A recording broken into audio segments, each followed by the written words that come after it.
مهديو وكو سلامينا هدانا نمكي بيد لهابان ادي ادبان كو سلامينا ارغابان جوجنا magacay waxa la Saciid Faarax Umar de waxa la yeeshaa biyadi waa ku haneynaya iibkeedii waxeed wax walba ku haneyn yaa adna de waxa yeelaysaa de qiimaha iyo si kastaba ha noqotay danoogo taasna dil kuru yahay saafada. Somaliland is a breakaway republic that in 2010 held successful internationally recognized democratic elections. However, due to the lack of recognition from the African Union, Somaliland struggles to be recognized by the international community as its own country, independent of Somalia. In fact, Somaliland's success in keeping stability while located in a conflict area has earned the country the designation by foreign policy as a green zone. Somaliland is one of only 3 green zones in the world, and this important designation signals the need to support and encourage their efforts for peace. Even if you've never used frankincense and myrrh, you've probably at least heard of it. Frankincense and myrrh were gifts brought to baby Jesus by the wise men. It was used by the Egyptians in embalming, and still today it's burned in churches and places of worship across the world.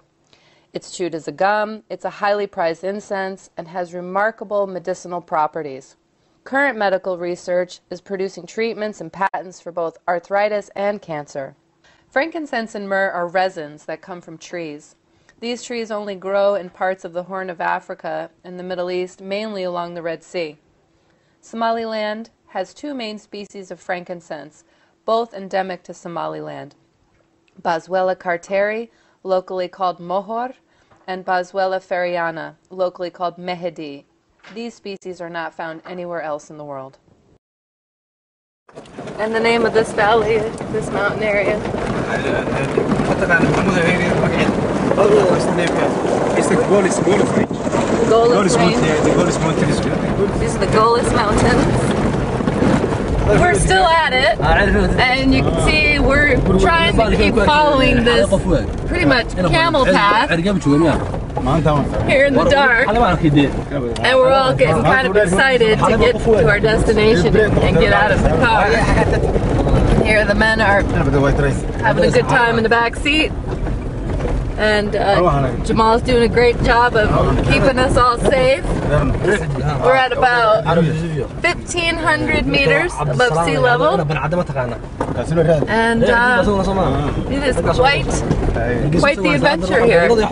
We're told that we're about 45 kilometers to the ocean, to the coastline, and the Golis Mountains run from just outside Arigabo, where the terrain is really flat. It's a highland plateau. Very rocky though for driving, but flat. And then we come up into the Golis Mountains here, and we're going to continue till we get to our campsite tonight. And tomorrow we'll get to take some more videotape of this spectacular landscape that we're in. dadka leh xididka biyada kala ganacsada ururiya dibaatada ugu weyn waxay ka haysataa dadka xagga qiimaha oo hooseeya marka sida darteed geedkii uu dhintay waxaana dira geedka baahida markii ay wixii hoos u dhaceen ayaa dadku iska guraan had iyo jeer kuwa maalgelinta ku sameeyana aanay ka helin hantiga ka gala sidaas darteed baashaas waxa qabtaa dib iyo dadka gura iyo ka ganacsada oo aanay ku kala bixi karin hadhow inta ayaa ku soo gabagabeeyay magacaygana waxa la yiraahdaa Saalax Maxamuud Faarax waadna salaaman tahay iibka beeyadana waa ku soo dhaweynaynaa.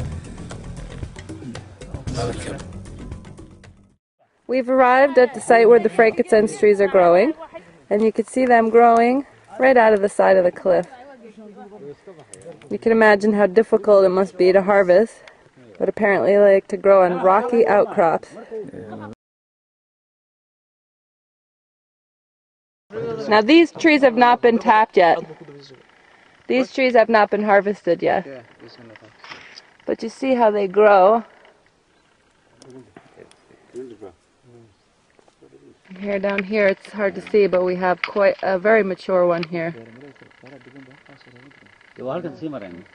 And here's our students. This man is one of the harvesters. We're trying to determine how he gets down onto those cliffs. Very dangerous job. They're pointing out to me that this cave was a house of harvesters over hundreds of years ago. They used these as storage areas as well. And now they live up here on the top of the cliff. Yeah, there might be some grows there. And the one you said you seen before was it was mohor. And mohor is the one that you have a liquid with. Yep. But that's another thing. That's the best quality. That's the best quality trees up there. Yeah. And very difficult to reach. Yeah, and so difficult to reach. But they're growing there. And that cave there, is that an old frankincense? Is that an old cave where frankincense harvesters were living? The cave is there when they collect. When they collect the mud, then they collect there, and then they can sleep during the night. Yeah.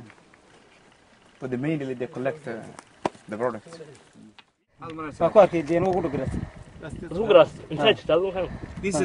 This is and older than me, but I don't know how old is. When I was a child, he was here.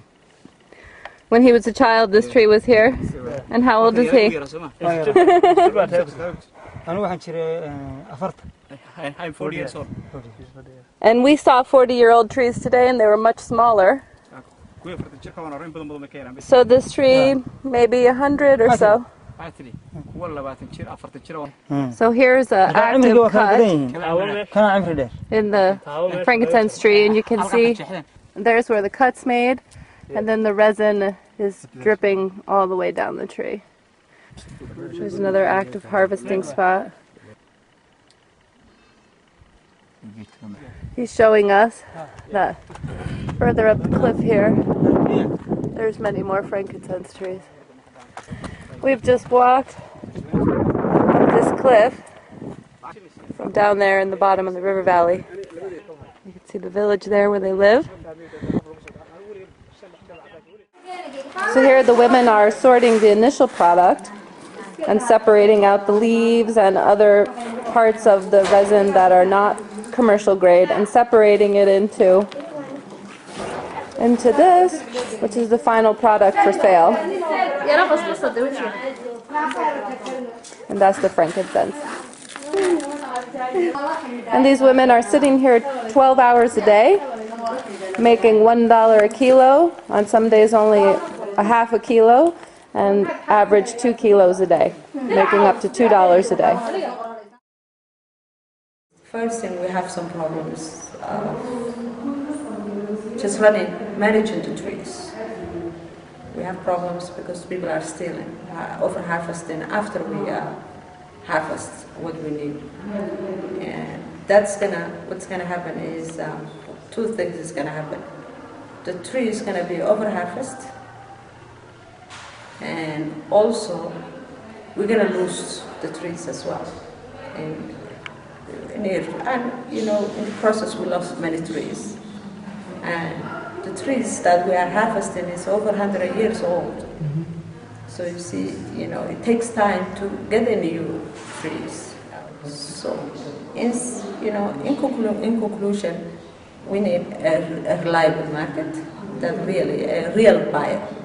So it's not something who's really just making money out of you, but somebody who wants to buy and really put something back into the farmer as well. And we also need some kind of a regulation or somebody who can, in terms of government, or maybe, you know, that we lack the regulation by the government to look after the trees. Then, you know, what we can eliminate is at least over-harvesting and the stealers or the... As my colleague Ilhan Jama was referring to in her interview, one of the biggest problems facing the frankincense industry and the frankincense trees themselves is the lack of government controls. Harvesters sell their product to any buyer with whom they have the opportunity, often underbidding each other in a desperate attempt to sell their resin, thus driving the low prices even lower. Currently, reported selling prices for frankincense range from $1 to $10 per kilo. This same frankincense, After it crosses the Red Sea and reaches the Middle Eastern market, is sold for $25 to $50 per kilo. The people involved in this industry are trapped into a situation with little chance to gain and sometimes not even break even after a harvesting season. The low selling price, the overharvesting of the trees, the rising food prices, inflating currency, drought attributed to climate change, and scarce opportunity for other jobs exacerbate this difficult situation. So what are some of the solutions to these problems? Well, one of the first ones is an outreach and educational campaign to let people know what's happening in Somaliland, to educate the international buyers and consumers, to educate the harvesters themselves so they understand the value of their product on the world market, and also to correct the historical record of Africa's involvement in this trade. Some of the other solutions include creating fair trade frankincense, encouraging sustainable businesses already operating in the region, determining sustainable levels of harvesting and overall tree health for sustainability, empowering youth and women, facilitating the formation of a Somaliland growers cooperative, and finally designating the growing areas as protected. السلام عليكم. magacayga waxa la yiraahdaa Cabdiraxmaan Maxamed Jaan Cabdiraxmaan Xiisle marka waxaan ahay dadkii lahaa biyooyinka biyaashadii la soo gaaray in badanna baasha jiilba jiilka uu ka dambeeyay ayuu ilaalinayeen biyada manay soo gaadheen xilligan haddaan la ilaalinayno marka mar dawladdu noo ilaaliso iyo haddeer aan nagu ilaalino iyo waqti ka horreeyeen dawladdu jirin hadda waxaan sheegaynaa macnaheedu dhaqaale burbur baa ku dhacay waddanka oo dhan bay saameeyay marka waxaan rabnaa si dadkii biyada lahaa uu helo hantidii uu baashka ku gur lahaa adiguna si aad ugu faa'iido macnaheedu biyo wanaagsan aad u hesho ta ugu muhiimsan waxa weeye hanti inuu helo qofka biyada leh oo ilaalinteedii iyo wixii qiimana ay yeelato baashi markaa oo biyo badan ay noqoto dee mataqaanaa quality wanaagsan marka waxaan faraynaa inaad adiga ku dhaado aad soo dadaasho laakiin maalin walba in laga duubo ama sawir ama qoraal laga sameeyo macnaheedu hadda waanu caajisnay annaga marka waad mahadsan tahay sidaa iyo wada shaqayn wacan salaam calaykum